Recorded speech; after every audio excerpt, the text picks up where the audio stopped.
All right, so I'm going to give you a quick brief history about what it is we're going to present. And then I'm going to allow Debbie to interrupt anytime she wants. And then all of you as well, just if you got a question, holler. So we were tasked to develop an online anatomy phys class. I've got a picture here of an iceberg, so I want to talk about some of these things that we did not see. Lots of things. When you develop an online course, the first thing we do as faculty here is that we go to the publisher and say, is there something already built so we don't have to do as much work? And does it work better? So we found a publishing company model. We thought this is perfect, designed beautifully, layout's perfect, goes with our book. Let's go with it. And we went with it. And the course evaluations were great, and everybody loved it. That's pretty much it. I can tell you though that it had a lot of bells and whistles. It had animations, it had videos. The students seemed to be really happy with that.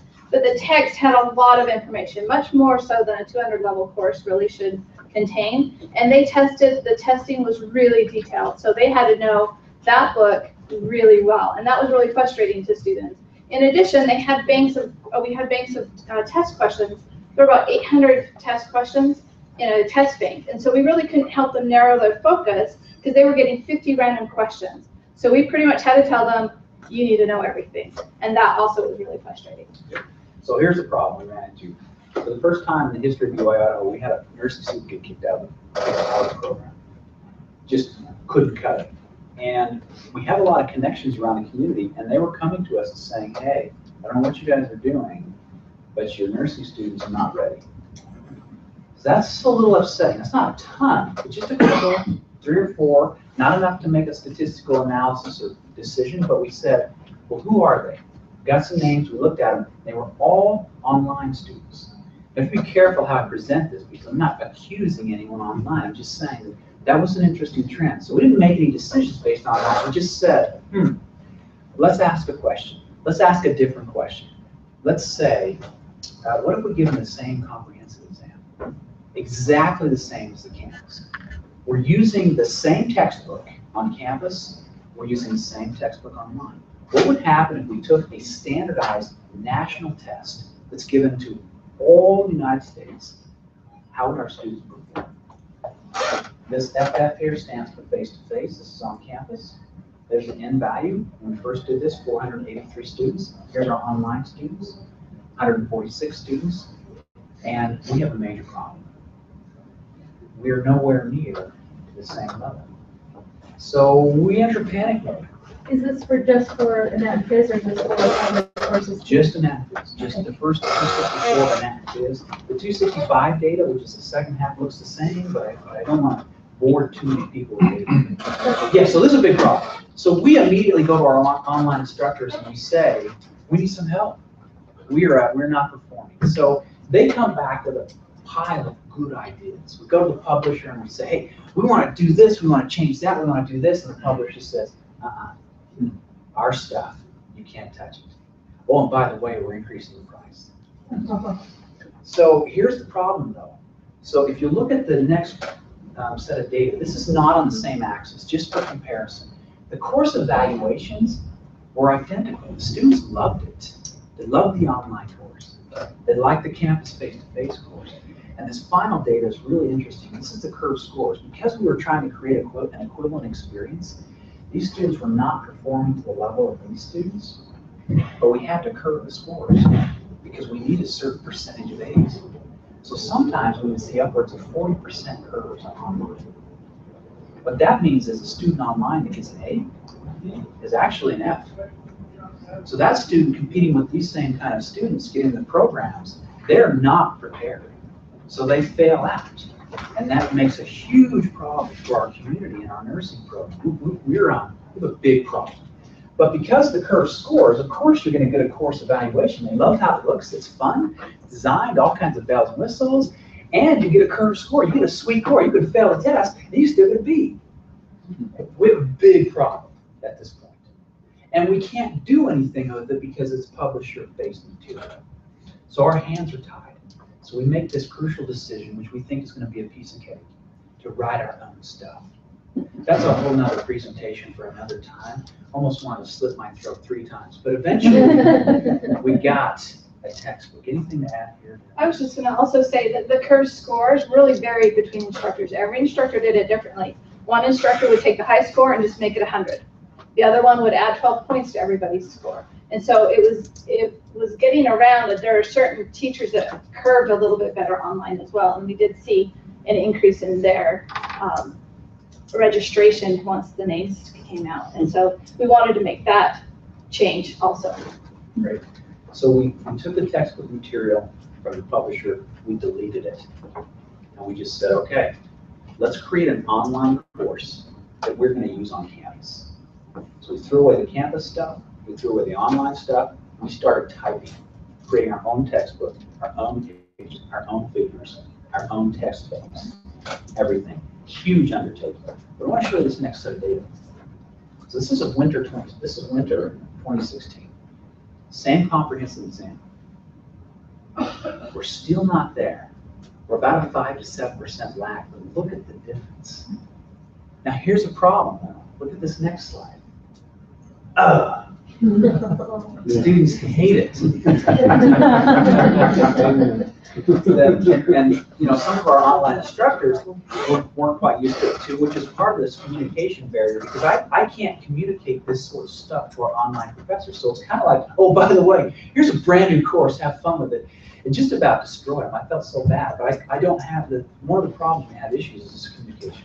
So anyways, they've adapted, they've done really well. But this is to the credit of our online teachers. They did this. They helped us design this course. And I'm going to show you some other data here in a minute. It's really cool. But we have a problem. In fact, it's such a problem, if you go to the next slide, here's our evaluation. It says, we get from an online team that says, you need to rewrite this course. So hit the previous one. I find it fascinating that we're actually getting, performance-wise, very close. And we need to rewrite our course because the CAD course evaluations are off. It's somewhat bothersome to me. But I want to address some of these things. So I don't want to point out too much, but it says the course is way over the students' heads. The students are irritated now because it's hard. It is hard. It is completely different, yes. There seems to be a disconnect between course content and assessments. I want to address that. There needs to be better pacing. So they're irritated with pacing. Content's confusing. Difficult to find information. So these are things I take to heart and say, okay, how can we design this better? So I asked the students, I get emails daily, like this one. Mr. Chris. This one. Good job. Hello, Brother Hunt. While working through one of the module quizzes, I cannot help but notice there's a portion of the questions that do not come from the reading or your lectures. This is happening with other quizzes as well. I get this all the time. I get them forward from other instructors. I take this very seriously. So I'm like, okay, send me the question. So she sends it to me. Here's the question. What's the function of glycogenolysis and where does it primarily occur? So you don't have to know this to understand that this is the question, and student says, we were not given the location. So I go to our reading, and I do what they do, Control F, and I find the word glycogenolysis, and it says, glycogen breakdown occurs in muscle cells to a small extent, and liver cells to a large extent. So the disconnect here, it looks like, is the word primarily and large extent. It doesn't say primarily. So the student's irritated. They're not reading, they're just Control F-ing. That sounds terrible, right? I should try to use a different acronym. Control F, find the word, search it out. If it doesn't match, it must not be in the reading. Part of the problem is they're used to a textbook where the author writes the exams and it's in the same language. Yes. Exactly. And we're asking them to apply. We're doing this on purpose, by the way. This is completely on purpose because when you get to the nursing program and to an eventual person, the person doesn't have the answer written on them. You have to think about the way you're doing it. So we're doing this on purpose. The other word here is catabolize. Well, we have the word in the reading, but it's not in the same place. It's further down, another paragraph, heaven forbid. So they're going to have to read that. But this is a really interesting problem we're running into. And so I'm a little baffled here. I'm thinking, we got to create some kind of different system. Another question, so where does oxidate phosphorylation? It's the same thing. She says, I did not see the term from the reading. Bolded. anyways, it says it right here, it just doesn't say it like that. So this is the complaint that the students are coming back that we're trying to analyze it. Somehow I gotta get the information to the online teachers, which we're getting better at this. I did have one question. A few slides before, one of the first feedback was that the course is way over the student's head and that the average GPA supported that. Obviously, there is one portion of this is that students become lazy and they just want to find the answer and they want it verbatim, exactly how it's going to be on the test. But the other portion I'm wondering is the student's lack of preparation of learning at this level causing more frustration because now they're being thrown? It's like, it's out of their ZPD, right? They're at frustrational level at this point. I think it is, and this is the kind of stuff I would love to hear feedback, because I wanna fix it. Okay. I wanna know, I want you to hear, because you have the experience. I'm an on-campus teacher, I do not do it online. I completely understand, I have no experience. One thing I do want to mention is when we moved from the text-based to the instructor writing that Dr. Hunt and his colleagues did, we cut out 70% of the material they had in the text. So what they have is the essential basic information they need in order to move on in their classes. And yet still, they have issues with that. Yeah, we're Did grades go down? Grades, what do you mean? Are they getting lower grades? Because before they were getting this huge curve. Oh, no. Are the grades Now the lower or are curve's they the the same? same curve. Because it's the same course, we curve the same.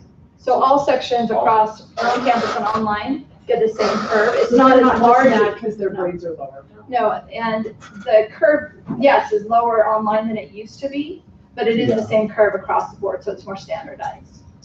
I just have a simple question. Does the course outline what the students should know when they get to the end? Are the learning objectives there clearly, and is it emphasized? These are the things, these are your goals. This is what you want to learn before you exit the course. Yes, the way we design the course is that you have a study guide that says, know the following terms, and then you click on the reading, and it gives you the reading for all of that. And the next section, know the following reading. So, and that is what we wrote the test on with those objectives. But at the end of this course, you will be able to do these things. Right. Is very explicit for them? I don't know how very explicit it's written down. Whether they read it or not is a different I mean, matter.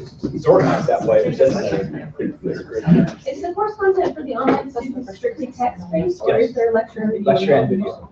In 264. And I'm gonna address that here in a minute. You'll find it kind of hilarious. You may be addressing this too in the future, but have you, my wife is in online A&P right now. Yeah. In fact, she's attending or observing your class as well on campus.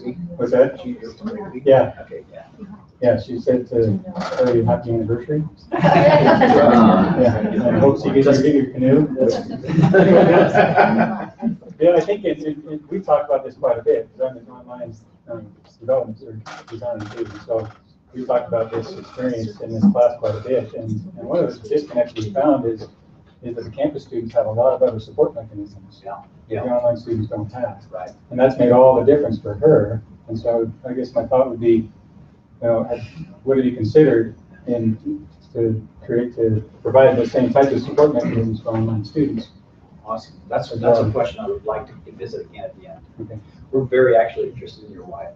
She does represent I the am bridge. Yeah, you are too. You're interested in different ways. But your anniversary is Friday. It was last Saturday. Yeah. She told me. I actually have a two-part question, sorry. I want to back up for a second. You said that you've got these online students. Are they strictly online or just taking this 100 level and at Phys online? We have a mix. So when we talk about online students, we're talking about those that are taking a Nat and Phys online that semester. Just that one Right. course. Do you have any idea of how the ones that take it online perform in subsequent courses, the 200 level or anything like that? Good question. I don't. Okay. I could get that data. I was just curious if you tracked any of it. That's a good question. Okay. That's good. In my teaching, I noticed that there's quite a disparity in the expectations and backgrounds of the students. Some students come from a background where they are expected to think critically, and other students come from a background where it's more of a spoon-feed, regurgitate scenario. Those students do not like us. Exactly, precisely. In fact, worse than do not like us. But what I'm asking is there any course or any way of taking those students who come with that spoon feedback, or background to prepare them for a more analytical thinking, like a general ed course at the very beginning of their college career? It's a good thought. I don't know on that. Yeah, it's a good thought. Great. Let me show you some other data real quick. Oh, sorry, I just have one question. Just back to the original graph where you talked about, getting that gap a little bit closer. I did notice with the change of the course delivery and content that the on-campus students actually performed about 5 or 6% below on that standardized test than before. So have you guys gone back to say, how do we get that back up? I mean, closing the gap is great, but you don't want to necessarily close the gap this way. It'd be great to pull that online all the way up, and I noticed it was about 5 or 6 percentage points lower Than what they had the first than time. what they had before. Yeah, we're addressing that right now. Yeah. In fact, let me show you this. This data here is all exams, not just the comprehensive. Now we've created exams that are equivalent in exact. So they take the exact same exam. You'll notice that exam 4 is missing. That's a complaint I have. Collecting this data is an act of Congress, by the way. I had to go through 125 students and manually enter their scores. There's just no easy way to do this. We've had the online professors trying to report to us, but it's hard for them too, because you're trying to get pre-curved scores. It's brutal, just a system, but that's another day. Anyways, we're seeing something here. On every test, you see a 5 to 7% lag between face-to-face and online, every single time. So we said to ourselves, let's set up a course on campus. Let's see if we can mimic this. So the next slide's really interesting. So we took a Path of Fifth course. We had about 100 students. We broke them up, and we said, you guys go to lecture. You guys don't ever come. We're like, sweet! But we recorded all the lectures. So they weren't disadvantaged in terms of that, but they were able to watch all the lectures. Look at the mean value. What are you seeing there, trend-wise? Exactly. 5 to 7%. So we take them out of the classroom, and we see this same thing. And this was, they watched the lecture. They watched the lecture on video, but they never came to class. It's the exact same lecture. Exact same lecture, exact same material, same test. We tried to mimic exactly, trying to figure out how to do this. So we're thinking, okay, we've discovered something. Let's see if we can bring them back up now. So the next couple graphs, we're just asking these things if we're trying to look for any information to help us. So this is the current grading class. This is the lecture sections. This is the online sections. And I just put a little trend there. This is no surprise. We're seeing, you can go ahead and hit the next one. We have a nice bell shape here. We got this kind of camel hump there. So clearly some differences. I'm going to buzz through these really quick.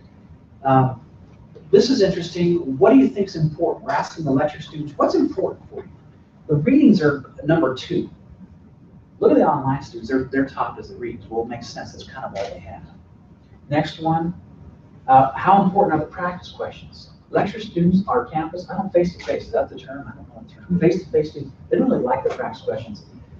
Online students really like them. Next one, what about the videos?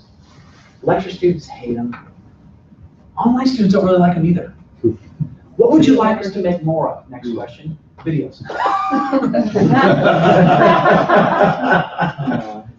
I'm curious, on the videos, what's the average length of the videos?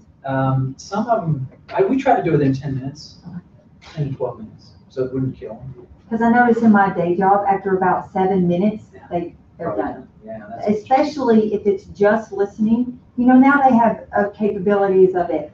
Prompts you to ask, you have to answer a question, you have to engage we have a in the bunch of lecture. those too. Yeah, but if you go over about 7 minutes, you notice a Interesting. diminishing That's return. good. That's good information. The problem we have with this is for us to make a video, we're Exactly. talking like $22,000 Yeah. per video. It's a lot of effort, a lot of work. Yep. And we don't get paid extra. So we're thinking, do we really want to do this? Is that the route we need to go? Let me show you the next data. This is as of right now. I want you to look at that. What are you seeing? They're the same. There's no statistical difference. This is to the credit of our online teachers and their information and what we've been trying to do, the kinds of things we've modified. I was just gonna say, I think it's because we're a second semester into it. Us online teachers are used to the new no textbook and know where things are and are able to guide the students a little bit better. This is really I've seen an improvement. And there's a whole bunch of stuff behind the scenes here that I can't cover. But one of the things that really made a difference, and I fought against it, but it was deadlines. I was so irritated because we don't give our lecture face-to-face students deadlines. We say this is your responsibility, but they're coming into us every day and we're harping on them saying, you gotta do this, you gotta be on top. The online students don't have that. So we put deadlines and we changed the deadlines. It wasn't week to week. The online student design was Friday, Saturday, Friday, Saturday, Friday. And we're like, no, we want to make it due Tuesday. And man, talk about kickback. It was like I changed the 10 Commandments. But You did. For us too. Yeah. Yeah. For us, boom, To know where we are. this explosion. But I had collected data before that showed the online students wouldn't even open the module until Friday, Saturday. And all the lecture students were on top of it Monday, Tuesday, Wednesday, Thursday, Friday. And I was like, whoa, well, that's our disconnect. So as soon as we forced the online students to be on top of the material all the time and change up the deadline, which is a pain in the butt for everyone, I know, but look, that's what I care about. And I do care about everybody else too, but man, that's awesome. Now look at this next slide. We took I think this is fascinating. I gotta let Debbie talk a little bit. No, go ahead. So, these are the exam, okay, the exam 1, 2, exam 1, 2, exam 1. These are different sections, all online. We did a little, we pulled a little behind the scenes effort, and I used a trump card, and I said to the online students, hey, you want to try something different? And they're like, what? We can try something different? Yeah, anything. Really? Yeah, anything. So these sections said, we're not going to do anything different. Okay, problem here can be data. Tell you it's an act of commerce. But anyways, these two sections said, we're going to do something different. I want you to notice, if I lump these together, the averages you can't see. If I break up these sections, what trend are you seeing? Are you seeing the same thing that I'm seeing? More Asian people. Yeah, this is really cool.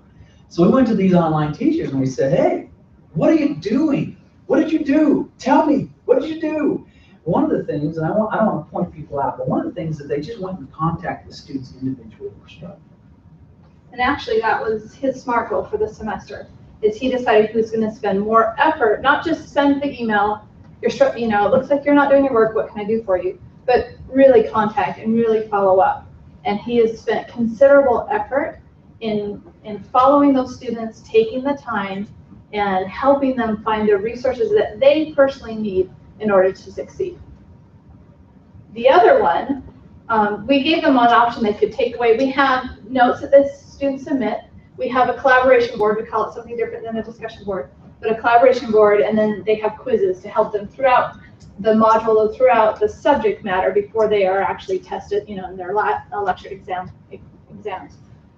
The other section decided instead of having notes submitted, she created an outline to help guide what kind of notes they needed and maybe perhaps funnel them a little bit more in addition to what they had already in the study guide. And she has found, even though we don't see it here, she's found a correlation that is an extra credit point, so they don't have to do it. But those that do it are getting significantly higher test scores than those that don't. She's breaking it down with, if they submit all of them versus half of them versus not submitting at all, and it's correlating very well with their grades. So one of the themes I want to get out, if you see it, is the communication that has to occur between us.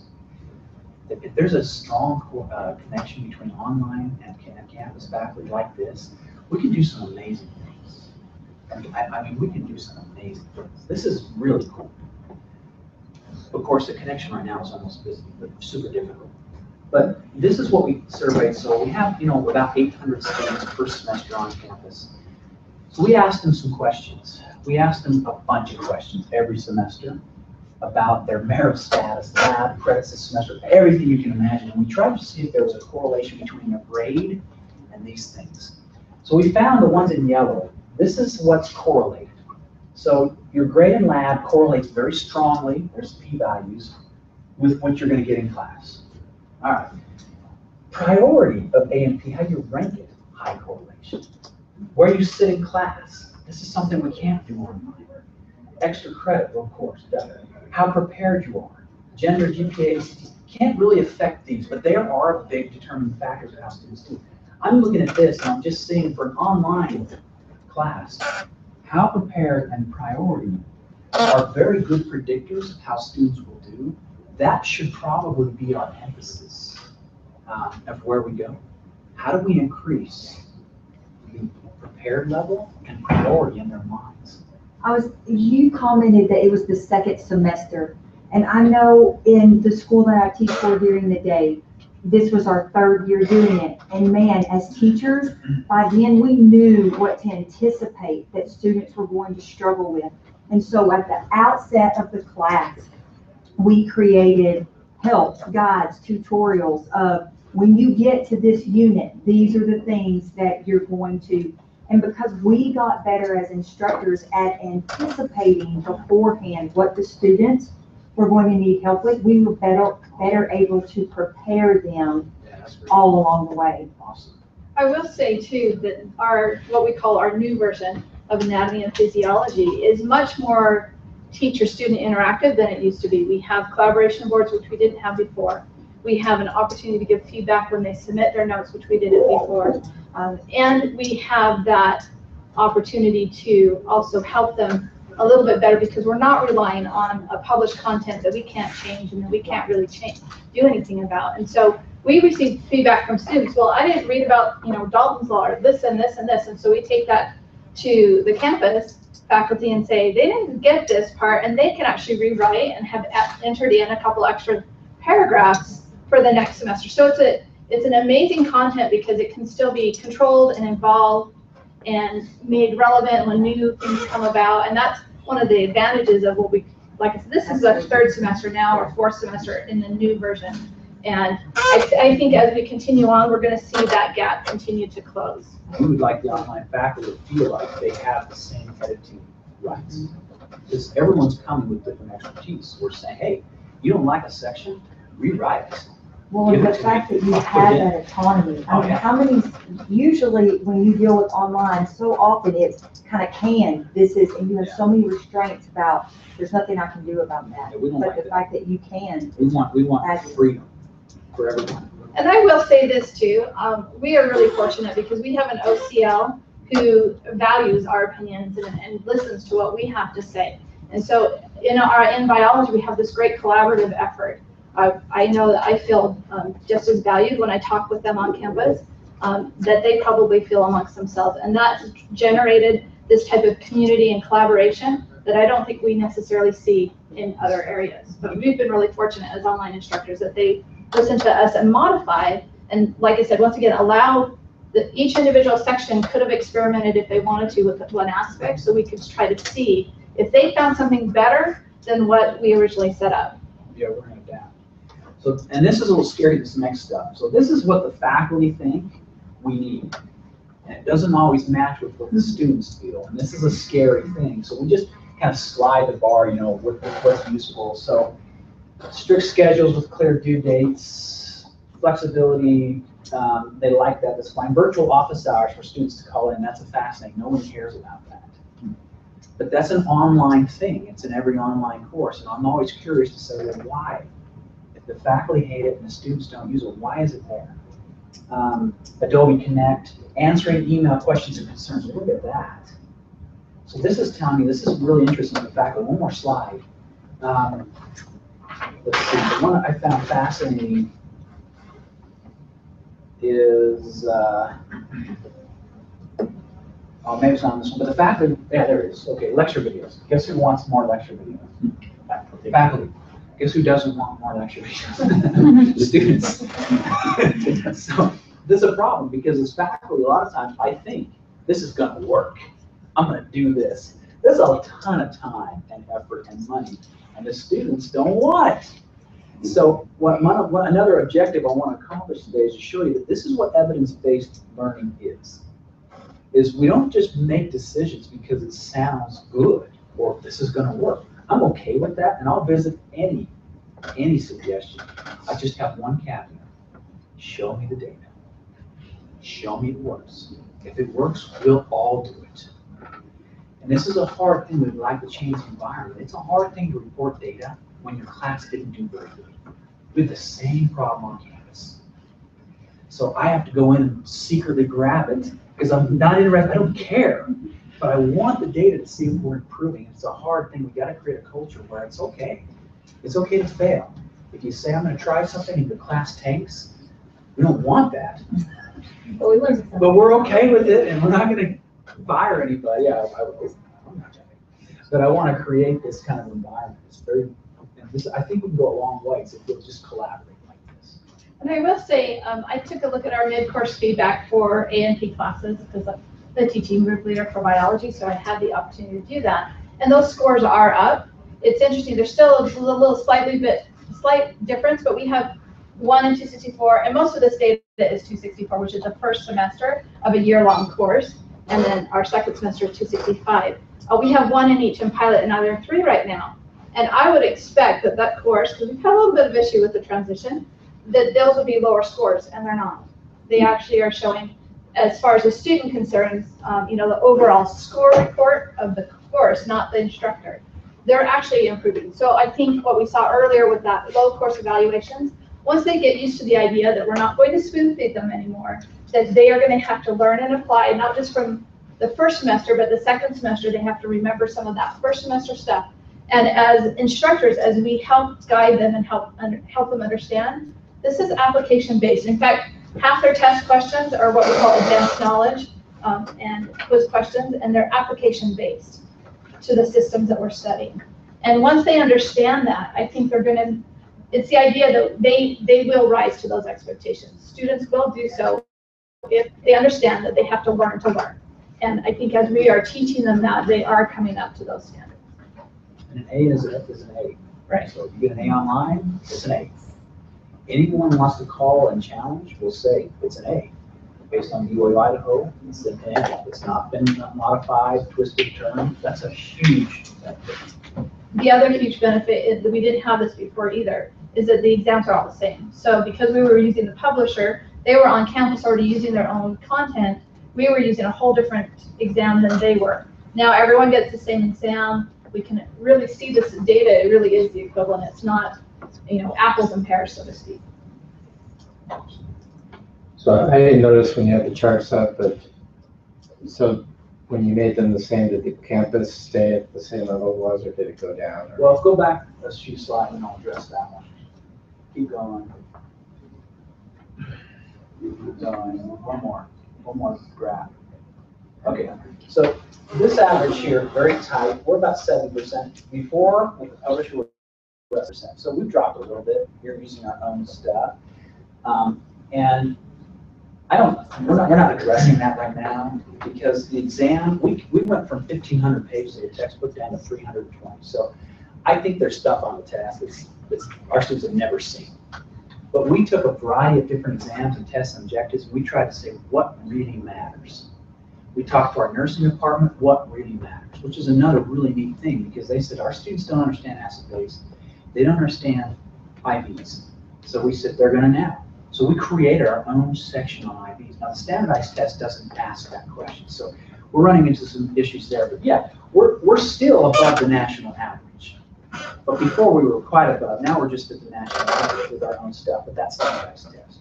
But this is what I'm more interested in now. Is that.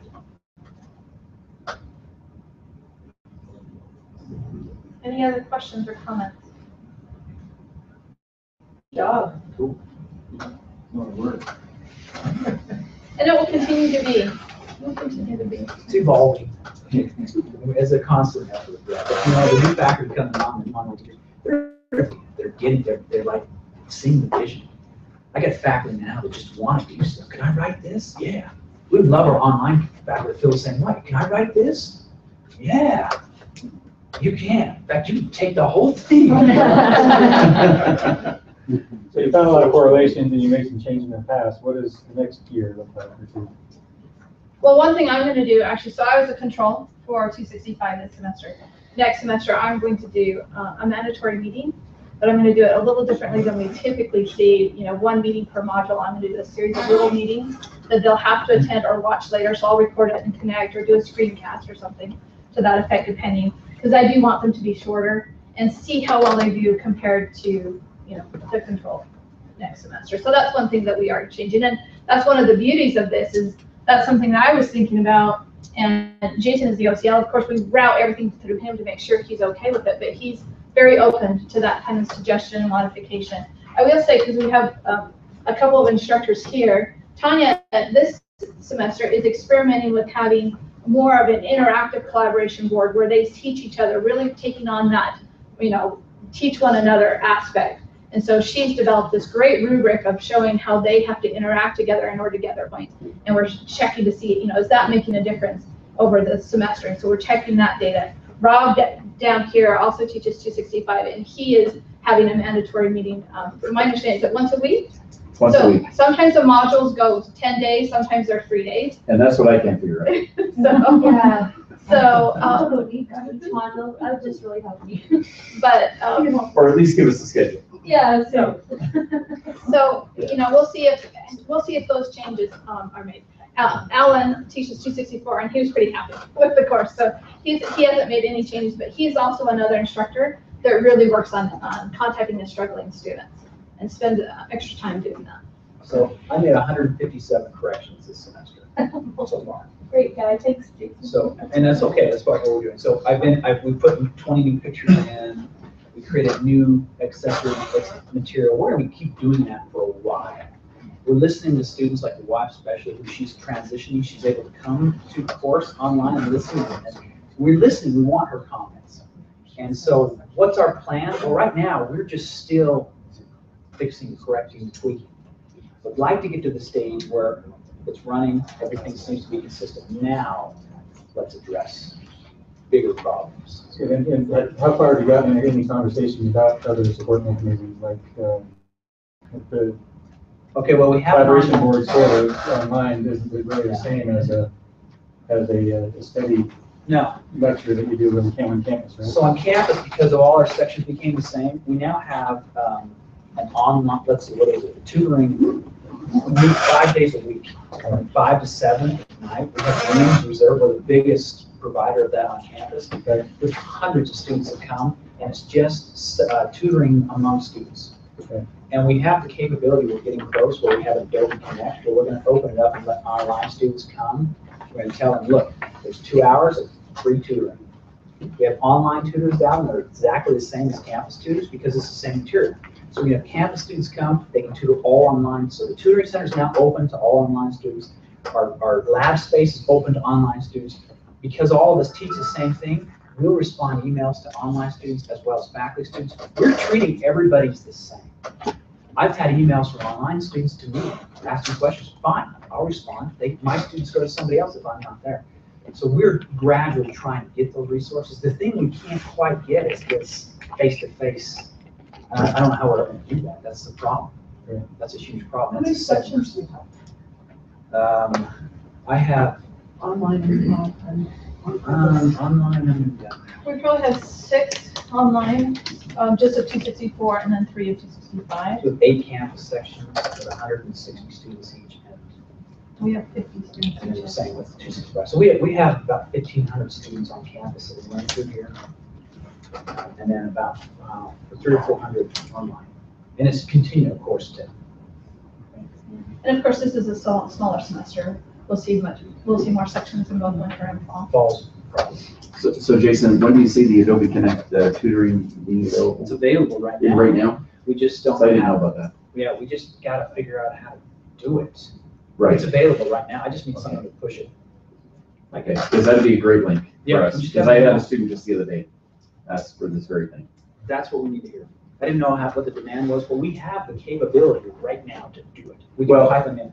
I say that, and yet I have a teaching assistant that conducts a meeting and they don't show up. That's the problem. You know, so. That's what we run into. We opened it up before in the past, not a single online student came. Had it open for a whole month, for those 2 hours. We had tutors on standby, waiting for someone to log in with all of our students, and not a single one. So Sounds we like have the an capability, but Synchronous times are gonna be really tough. yes, They just don't. that's a problem. So I'm wondering if there's any thought behind, some other asynchronous or any other ideas that we can kind of capture the same experience. without We've got a synchronous. pile of ideas. Yeah. We're just trying to pick which one we're gonna work on first, which Right. seems to have the biggest effect. It's all evidence-based. Right, and part of that is, can we gather the data for that? Yeah. To just see what would really refine it. But you had another comment or? If you're going to do the Adobe, like basic, simple things, students need to make sure that they have a mic, that they tested it. We have online math tutoring each day, and I'm kind of like appalled by how many kids, they don't have a mic, they don't share their webcam, they don't even have one, and then they just want to chat with you in the box. That is so laborious to try and tutor someone when you're just going back and forth in a chat box. But once we started setting the standard that if you are going to participate in tutoring, these are the requirements, this is what you need to bring to the table. It was just a much better experience across the board for both the tutor and the student who was coming to get help. Thank you. Thank you so much. I just have a question about assessment, because where it's a hard science, the assessment is very standardized as far as the grading goes from the instructors. But I'm curious about the applicability to more humanity-based courses where there's a lot of subjectivity that comes into the grading aspect of it. And so do you have any of the grading that is a little bit more subjective to teachers, and how do you address that? We do have a little bit in lab where they are asked a question, you kind of have to read through and make sure they understand the concepts behind that. We don't have the data up here for the labs. The labs and the online and lecture are pretty similar though, as far as averages from what we can tell. We got some really neat data on lab, but we don't have time. It's fascinating stuff. Thanks. Thank you again.